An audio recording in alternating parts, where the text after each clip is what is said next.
Hi, I'm Pam Ivey, founder of REA University. I've been training real estate administrative professionals for 20 years now. And in that time, one of the things I see most consistently across brokerages, across markets, across experience levels is transaction files that are built on hope instead of systems. Missing documents, inconsistent naming, deadlines buried in someone's email inbox, no one quite sure what the status is. Today, I'm going to show you exactly what a clean professional transaction file looks like. The structure, the naming conventions, the timeline, the checklist, the whole thing. This is one lesson from the CREAS certification program. My goal is that by the end of this video, you walk away with something you can actually use. So let's get into it.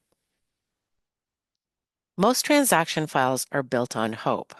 That sounds harsh, but here's what I mean. When there's no system, the agent keeps everything in their head or scattered across email. Deadlines get missed because nobody's tracking them. Documents don't get where they need to go because there's no consistent process. And the transaction limps to the finish line with everyone stressed. The professional approach looks completely different. The file set up within 24 hours of contract acceptance. Every deadline is in the system with reminders. All parties always know the status, and the transaction closes on schedule and it closes smoothly. That's the difference between chaos and competency, and it starts with the file. Step 1. Before you do anything else, before you send a single email, before you enter anything in your transaction management system, you create the file structure and you name it correctly from day one. The format is property address, buyer last name, seller last name. So it looks like this: 1234 Oak Street, Johnson, Martinez. That naming convention means anyone on the team can find this file instantly. No more searching through folders wondering which Smith transaction is the right one. Inside that main folder, you create subfolders, every time in the same order: contract and addenda, disclosures, inspection reports, financing documents or lawyer documents if you're in Canada, title and escrow or legal documents in Canada, closing documents, and communications. This is not optional. This is the structure. You build it before anything goes into the file. Consistency is what makes a file auditable.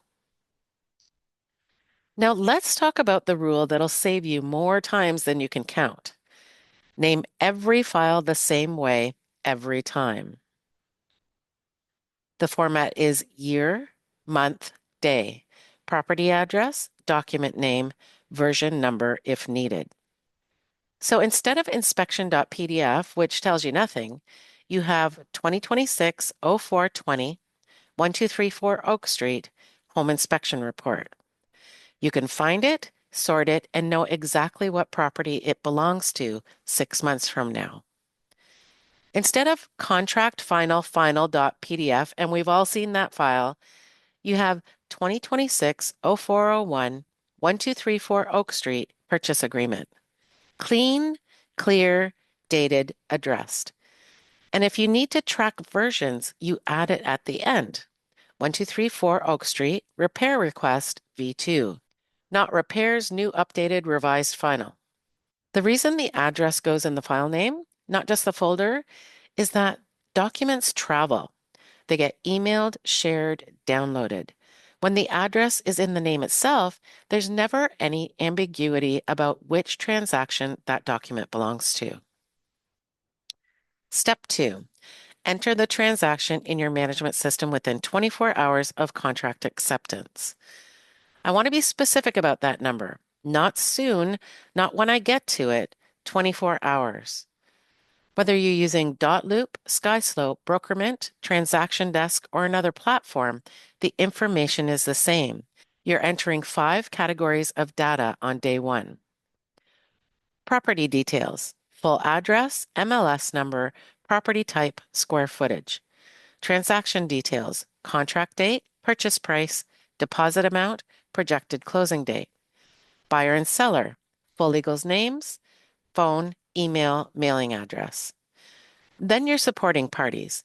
In the US, that's your lender, company name, loan officer, phone, email, and your title company with the escrow officer and file number.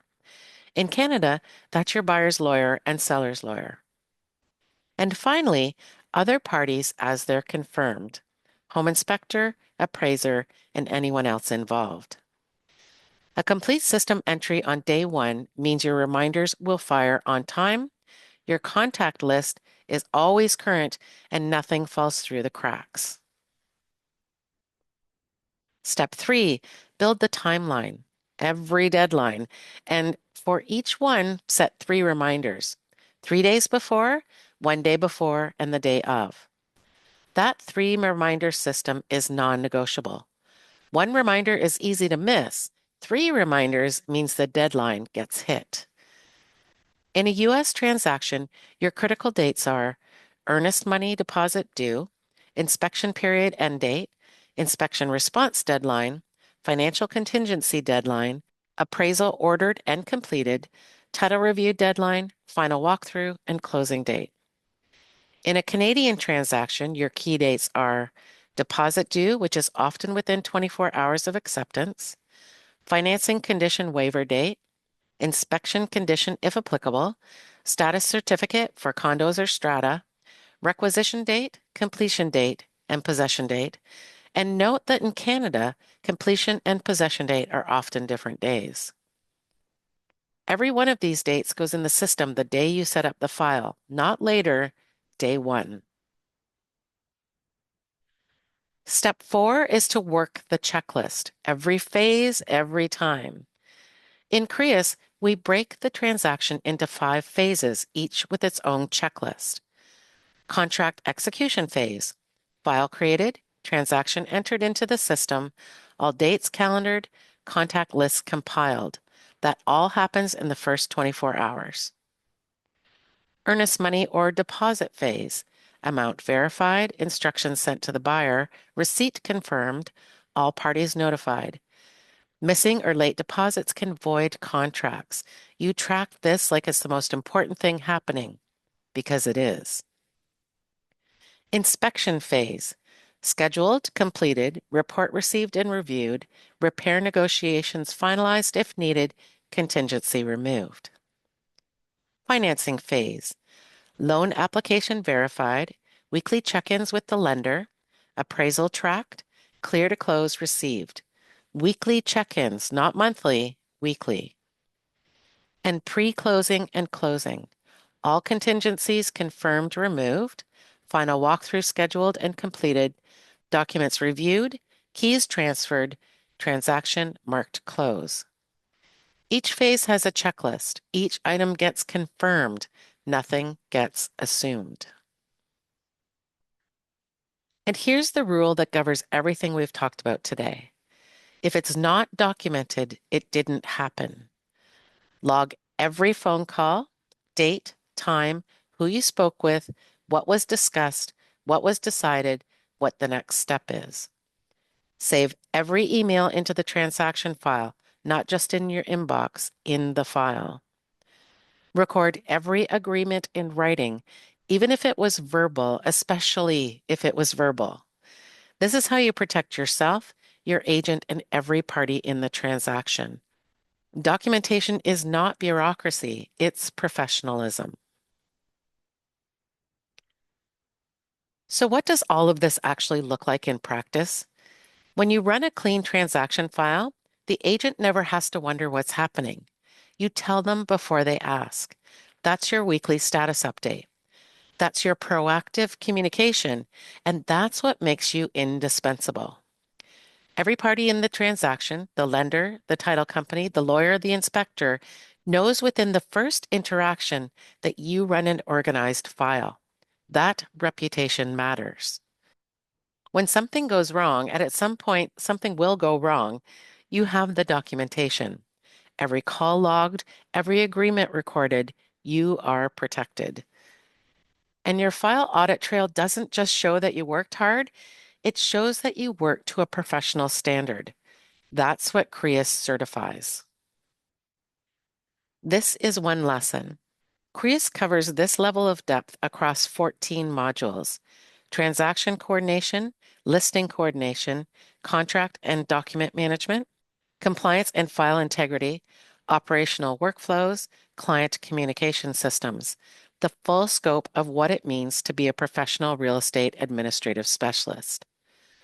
I built CREAS because the people doing this work deserve a professional credential that reflects what they actually know and do, not a generic certificate, a competency-based certification built specifically for this role.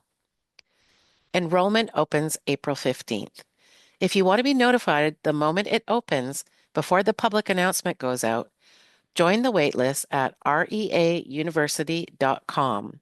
That's reauniversity.com.